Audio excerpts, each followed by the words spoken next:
Bienvenue sur une nouvelle vidéo d'un peu de Japon dans le Jura. Aujourd'hui, je vais vous causer un petit peu finalement de l'histoire du projet, que vous connaissiez un peu plus les faits de tout ce qui s'est déroulé depuis qu'on est parti sur la chose. Alors, avant de commencer à proprement parler du projet, afin que vous compreniez bien la démarche et que éventuellement vous puissiez vous y reconnaître dedans, et peut-être pas passer par les mêmes complications que celles qu'on a eu à traverser. En gros, on s'est retrouvé à un moment donné, au moment même où j'allais lancer mon artisanat, on s'est retrouvé avec une mise en demeure de congé qui nous laissait 6 mois pour quitter le logement dans lequel on était avec ma femme. Et durant ces 6 mois-là, on a dû se poser très rapidement la question de savoir si oui ou non on allait renquiller avec une location ou si on ne pouvait pas imaginer une alternative. L'idée, je vous avoue qu'elle a eu un peu du mal à faire son chemin et qu'il a fallu des jolis coups de pouce. Alors au tout départ du projet, on était donc en janvier 2016, c'était mi-janvier, ça devait être le 15 janvier, où on reçoit, ou le 16, je ne sais plus, mais qu'importe, on reçoit une lettre de mise en demeure de congé. Et il a fallu très rapidement qu'on trouve des solutions, parce que bien sûr, chercher un appartement en location, ça demande un peu de temps, déménager, ça demande un peu de temps. Et évidemment, on n'en était pas encore là à ce moment-là qu'on a reçu la lettre, mais lancer un projet de construction prend aussi un peu de temps. À ce moment-là, on ne pouvait même pas imaginer, c'était mais complètement hors de toute discussion, on n'avait même pas l'idée possible. Il était hors de question de construire à neuf quelque chose.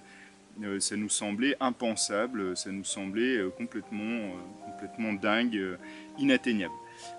Il s'avère que en fait la construction c'est quelque chose de moins casse-gueule que de la réno, donc voilà, pour tous ceux qui pensaient ou qui pensent comme ça, voilà, c'est pas forcément vrai. Dans une rénovation, il faut être prêt à intervenir sur énormément de choses qui peuvent être très différentes les unes des autres. Il faut avoir une certaine forme d'expertise un peu dans tout. Et il faut avoir sacrément des cordes à son arc. Alors que sur une construction neuve, on peut la cantonner dans un savoir-faire, dans un registre de technique qui fait que finalement c'est quelque chose qui va très probablement être déjà moins complexe pour l'individu à appréhender. Et puis après, il y a aussi la notion de quand on est dans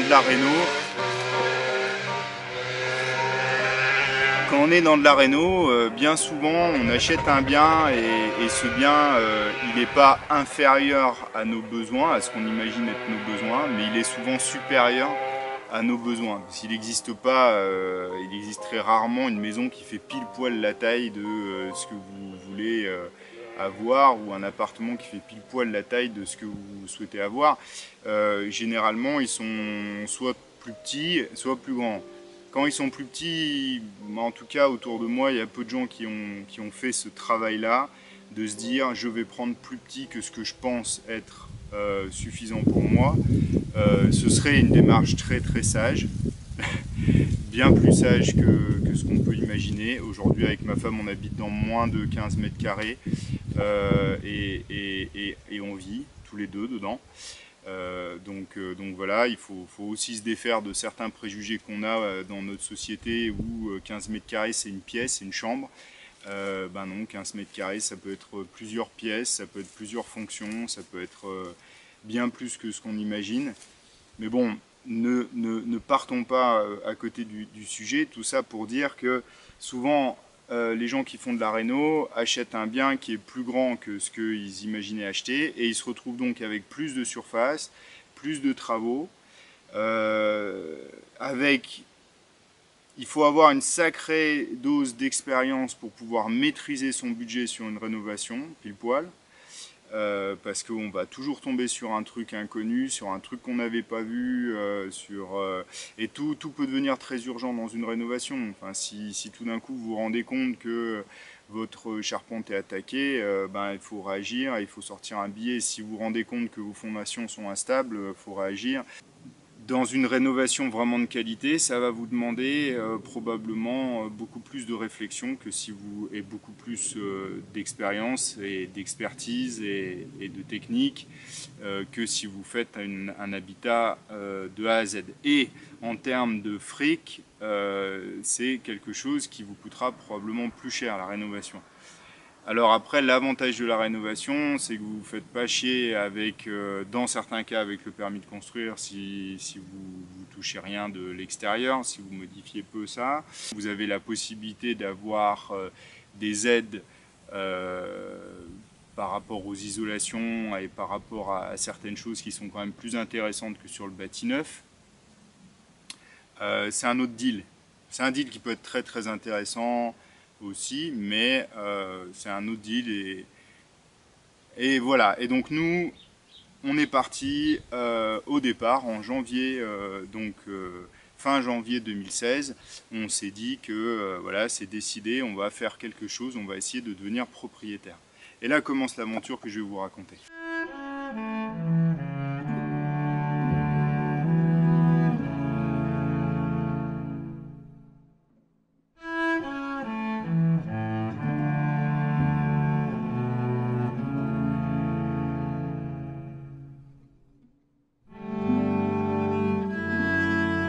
Donc récap, janvier 2016, on se met sur le projet. Pardon, on se met sur le projet. J'ai pris de la San Pellegrino avec du pulco, ça fait un peu rôter. Donc 2016, janvier 2016, on se lance sur le projet. En août 2016, on trouve le terrain. Entre août 2016 et décembre 2016, moi je reconstruis durant 3 mois une petite maison, la petite maison qu'on habite actuellement. Ça a été un chantier éreintant. Et en même temps, il fallait qu'on gère le déménagement. Ma femme était à la charge de faire les cartons et d'en déplacer un paquet. Moi je faisais que les gros transports et les gros voyages. Et on a vidé les lieux en décembre 2016 pour habiter dans la petite maison qu'on habite encore maintenant. Toutes nos affaires ont été dispatchées, on est passé de 150 mètres carrés à moins de 15 mètres carrés, et ça nous a permis de bien réfléchir finalement sur le volume, l'espace qui nous était nécessaire pour vivre. Et ça, c'est quelque chose qui est absolument un cadeau de la vie, que de nous avoir un peu obligés à habiter dans du tout petit pour réfléchir au permis de construire. Le permis de construire, il a été réfléchi avec beaucoup de densité. Il était déjà en réflexion depuis août. En fait, j'ai pas arrêté d'y penser tout le temps, quoi. Et ça, même un peu avant, parce qu'en fait, dès janvier, dès qu'on a commencé à se lancer là-dedans, moi je me suis mis la tête entière dedans, et donc j'avais le terreau de ce dont on avait besoin. Je savais dans quelle direction il fallait qu'on aille. À partir du moment où on a eu le terrain, il a fallu que j'adapte finalement le projet théorique sur la réalité pratique du terrain, avec les relevés de niveau, etc. Le projet de terrassement potentiel qu'il fallait faire, dans quelle mesure on allait toucher le terrain ou pas, les études de météorologie, de géologie que j'ai dû faire sur le terrain. J'ai payé personne. Pour la météo, c'est simple, je suis allé voir les agriculteurs du coin, parce que les agriculteurs du coin, c'est des gens qui sont à cheval sur la météo, ils ont besoin d'avoir une météo ultra précise, et en plus de ça, il y en a un dans le village dans lequel j'habite, qui fait des relevés de pluviométrie, qu'il envoie à Météo France, et Météo France en récompense lui donne chaque année le bulletin complet local de toutes les précipitations, de l'ensoleillement, etc.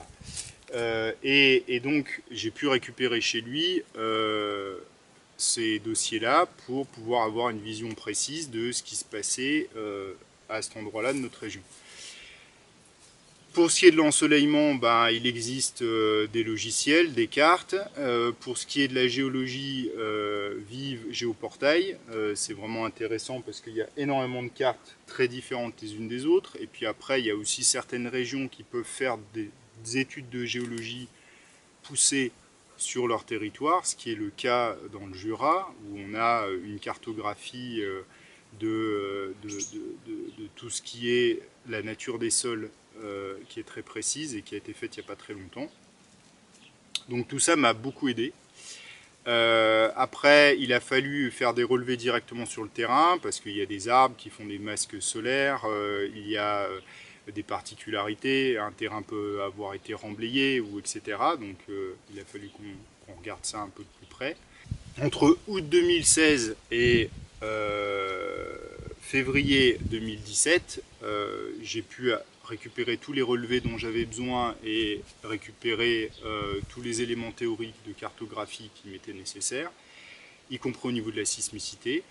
Et à partir de février 2017 jusqu'à juin 2017, j'ai fait l'élaboration du permis de construire avec le point complexe qui est le dossier de phytoépuration, enfin d'assainissement. Nous, on a décidé de faire de la phytoépuration, mais le dossier d'assainissement qu'il faut joindre au permis de construire, et également le dossier thermique, d'études thermiques théoriques qu'on doit joindre au dossier. Donc là, c'est aller chercher un thermicien, aller chercher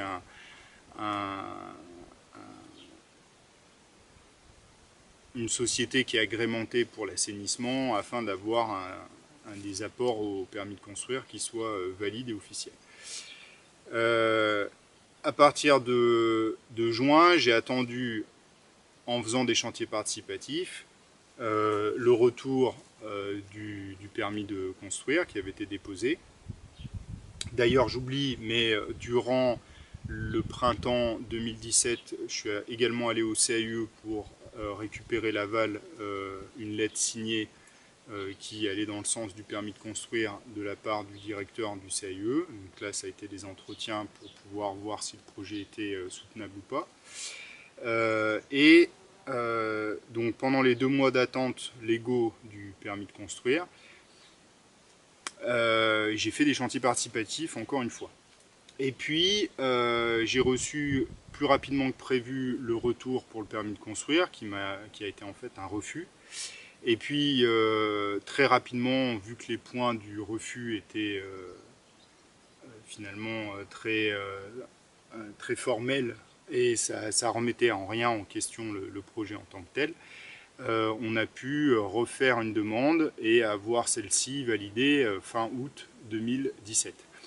À partir de là, j'ai pu me lancer sur le terrain.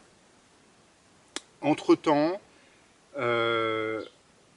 j'ai fait des chantiers participatifs effectivement dans l'été 2017, mais j'ai également fait en juillet 2017 parce que j'ai pu rencontrer quelqu'un qui avait une forêt et qui a accepté que j'aille jardiner dans sa forêt des épicéas pour la construction. Donc en juillet 2017, je suis allé bûcheronner avec un bûcheron. C'est d'ailleurs la première vidéo de la chaîne que vous êtes en train de regarder maintenant.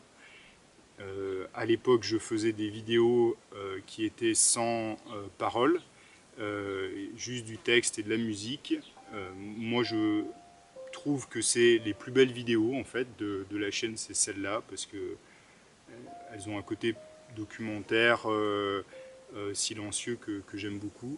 Maintenant, finalement, le vlog est quand même plus sympa, et puis c'est peut-être plus agréable pour vous de me voir parler.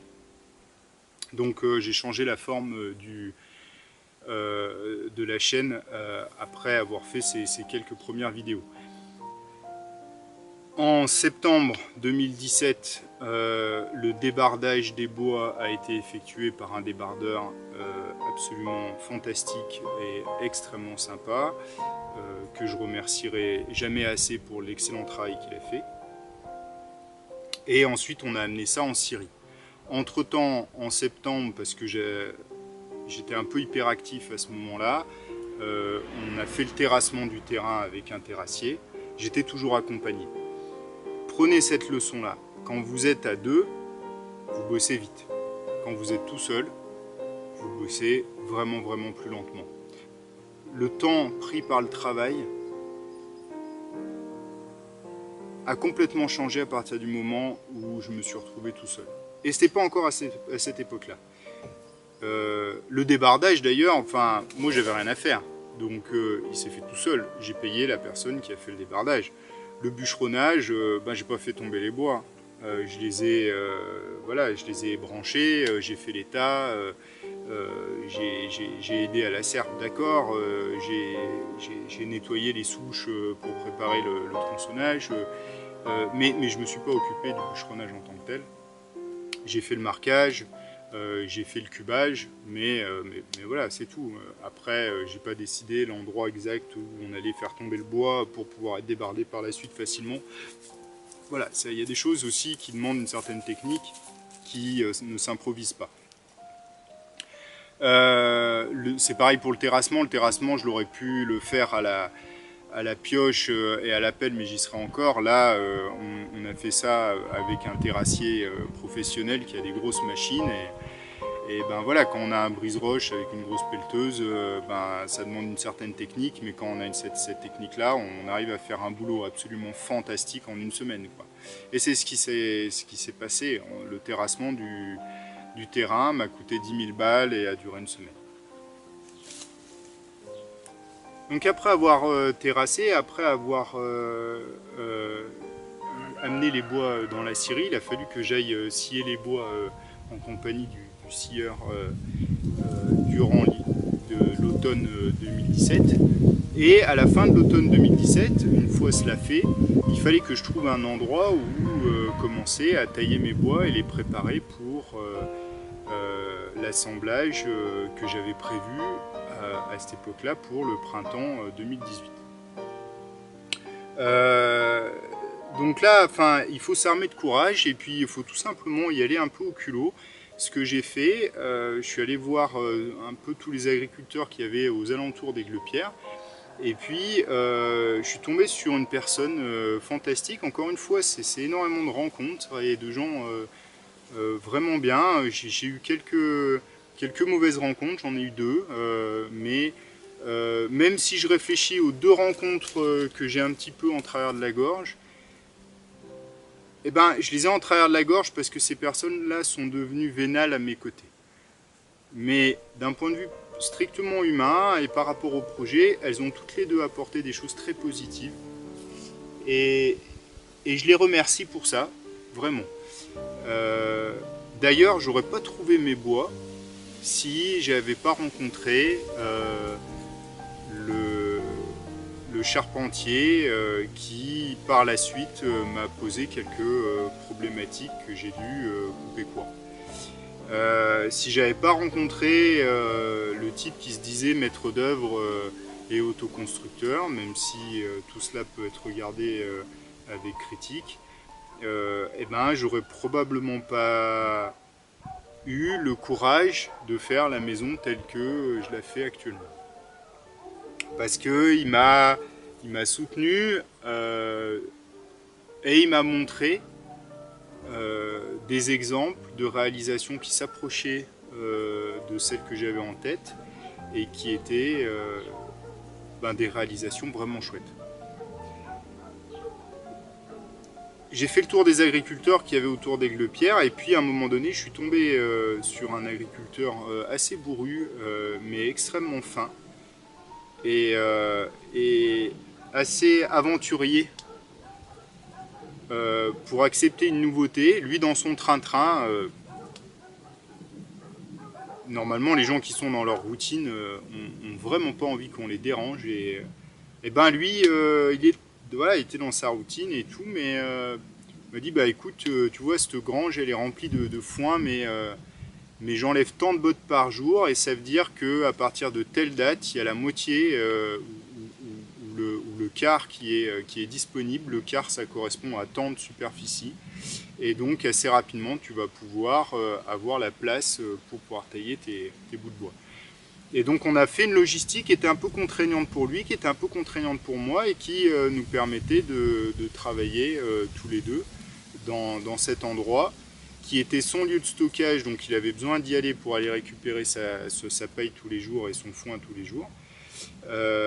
Et puis en même temps, moi je pouvais en jouir parce que c'était un endroit qui était protégé de la pluie et des intempéries. Et donc à partir de mi-décembre, la place était suffisante pour pouvoir y mettre mes bois. Et donc j'ai commencé à amener des charges sur son terrain pour pouvoir commencer à les tailler. Et j'ai taillé ça durant janvier, février, mars, avril, jusqu'à mai 2017. Pendant le jour de l'Ascension, en mai, on a levé le poteau central de la maison. Ça a été un moment assez intense pour moi, qui a été ma première déconnexion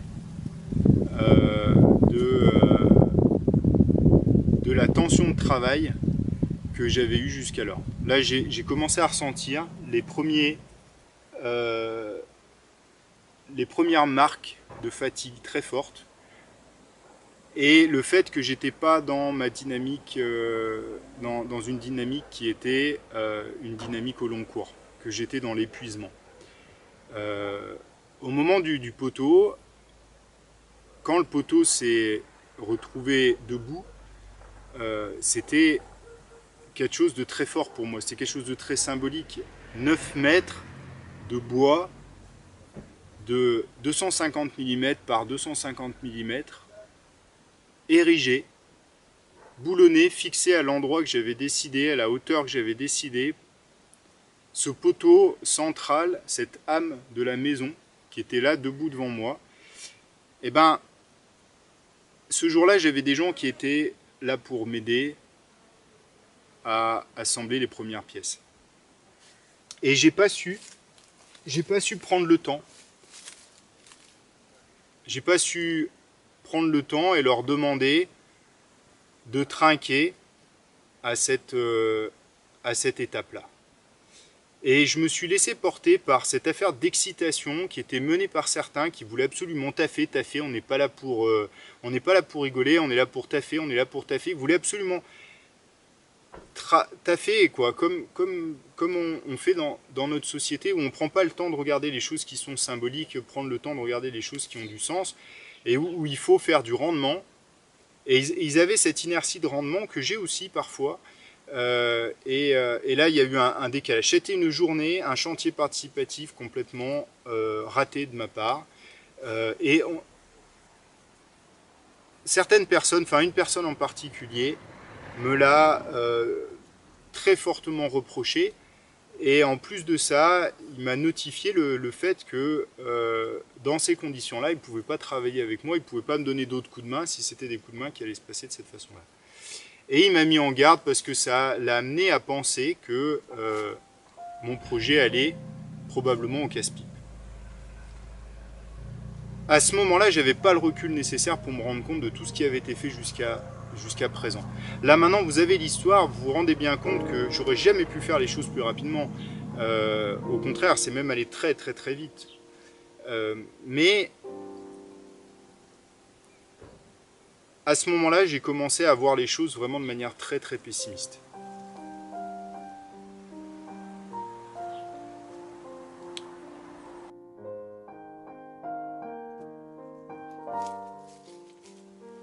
Le pessimisme gagna en mai, juste après l'érection du poteau central de la maison sur le terrain, un jour de pluie, où il y avait de la bonne humeur, mais où il y avait eu des erreurs de fait de ma part. Par exemple, on a, pour pouvoir le tenir et enlever le tir fort qu'il maintenait en position levée, après l'avoir boulonné en bas comme j'avais prévu, etc., pour éviter quand même qu'il y ait pour minimiser la part de risque, il fallait au moins monter deux volumes des poteaux et pannes porteuses. Autour du poteau central, il y a 4 volumes en quelque sorte de pannes et de poteaux. C'est 4 cubes qui sont assemblés autour du poteau central. Et j'avais prévu de monter les 2 premiers volumes, ou au moins un premier volume, pour pouvoir le stabiliser, pour lui faire une accroche au sol d'un côté, quoi, pour pouvoir le choper dans 2 axes.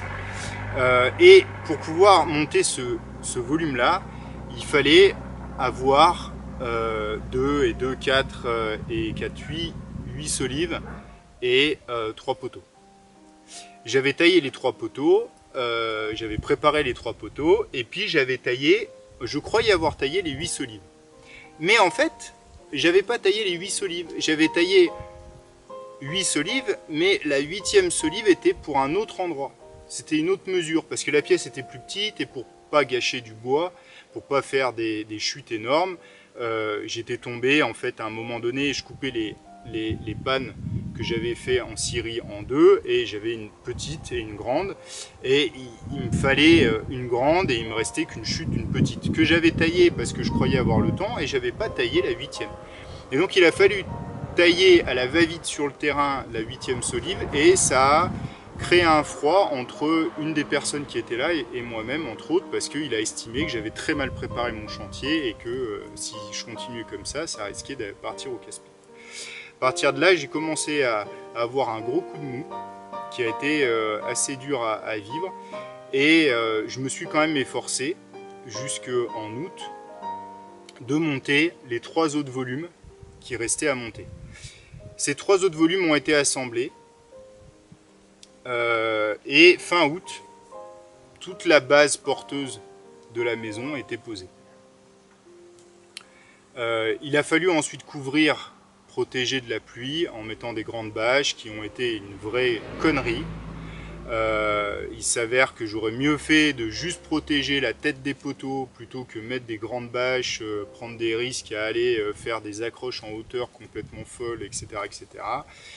Parce que de toute façon, les bâches d'une telle taille, avec le vent et les intempéries, ça finit toujours par craquer, par péter. Et à la fin de l'hiver 2018, les bâches étaient toutes pourries, complètement défoncées, et je me suis mis plus de 100 € de bâches dans le fion, pour parler poliment. Mais vu que j'avais beaucoup de peur et beaucoup d'inquiétude, c'est pour ça que j'ai fait ça. Mais si j'avais à le refaire, je ne le ferais pas, par exemple. Et puis, durant la préparation donc, de l'hiver, j'ai également, parce qu'il n'y a pas d'électricité sur le terrain, dû emprunter un groupe électrogène à un ami, et il en avait besoin à un moment donné, où moi en fait j'en avais vraiment besoin, mais bon, c'était le sien, donc je lui ai rendu, et je me suis retrouvé dans la panade pendant 15 jours en n'ayant plus de groupe électrogène. Donc en fait à ce moment-là j'ai décidé d'en acheter un, et comme j'ai acheté un groupe électrogène de qualité, silencieux, donc insonorisé, diesel, qui accepte le diesel, les huiles végétales et le fioul, je me suis dit que j'allais lui créer un abri sur le terrain, fermé, pour pouvoir le stocker et pas avoir à lever cette affaire de trucs qui pèsent un âne mort à chaque fois que j'ai besoin de le mettre dans le camion ou de l'enlever du camion. Et donc j'ai fait ça aussi. Bien sûr, la phytoépuration a été faite lors du terrassement l'année d'avant. Le terrain a dû être un peu entretenu, nettoyé, etc. etc. Et globalement, c'est tout ce qui a été fait jusqu'à la fin de 2018. Et maintenant, on arrive finalement à l'époque actuelle, où j'ai passé un hiver absolument terrible, où j'ai dû essayer de digérer tous les contenus qui étaient partis dans l'inconscient de cette époque, de cet épisode-là, de cette première partie que je vous ai racontée. Et pour pouvoir me relever, j'ai commencé à remettre en question beaucoup de choses, le jugement des autres, leur façon de regarder le projet, la particularité que ce projet avait et donc l'impossibilité que les gens puissent avoir du recul par rapport à ça, et moi aussi. Et puis j'ai commencé aussi à me démarquer en essayant de trouver un moyen de transport alternatif, donc ça a été l'occasion de faire le vélo électrique. Et puis on m'a proposé de monter une pergola chez une personne, un proche, et donc ça m'a permis de faire autre chose pendant un temps, tout en restant dans le domaine du projet. Et à la fin de cette pergola-là, parce qu'il y a eu un incendie aussi chez mon ami qui me loge et que j'ai eu peur pour les affaires que j'ai stockées dans sa grange, je me suis dit que j'allais créer un espace sur le terrain qui me permette d'avoir mes outils et mes matériaux à portée de main pour pouvoir ne pas avoir à utiliser le camion pour aller sur le terrain, mais pouvoir utiliser le vélo électrique avec plus d'aisance. Et donc voilà sur quoi je suis actuellement et pourquoi on est en train de faire l'avancée de la cuisine et non pas le reste de l'étage.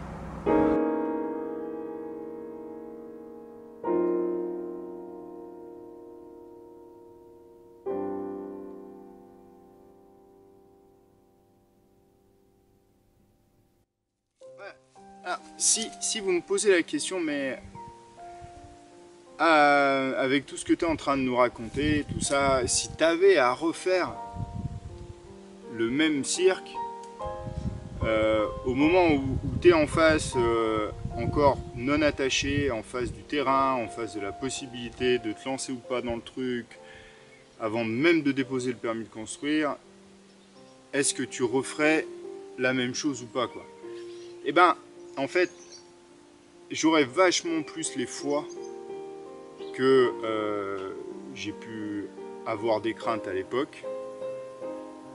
Et même si je me chierais dessus, je ferais le même choix. Parce que, en fait, on n'a pas affaire à une cause, on n'a pas affaire à un truc qui est juste complètement isolé. On a affaire à une conséquence, à quelque chose qui appartient à une démarche qui existe depuis déjà bien des années dans le couple qu'on a, ma compagne et moi, mais également chez elle en tant qu'individu et chez moi en tant qu'individu.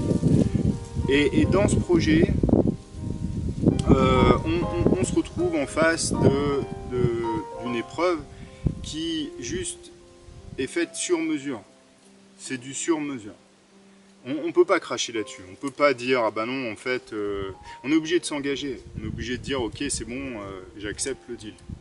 Donc voilà, donc même si ça ne me ferait pas plaisir de refaire le même choix et même si je m'en mordrais peut-être les doigts, je referais exactement la même chose que ce que j'ai pu faire auparavant, à quelques petits détails près qui nous ont compliqué la vie et qui sont strictement matériels en termes de logistique, en termes de plein de choses. Mon expérience était vraiment minable puisque j'en avais pas et que donc ça m'a en tout cas coûté un petit peu en termes d'énergie et puis ça nous a coûté aussi en termes d'argent.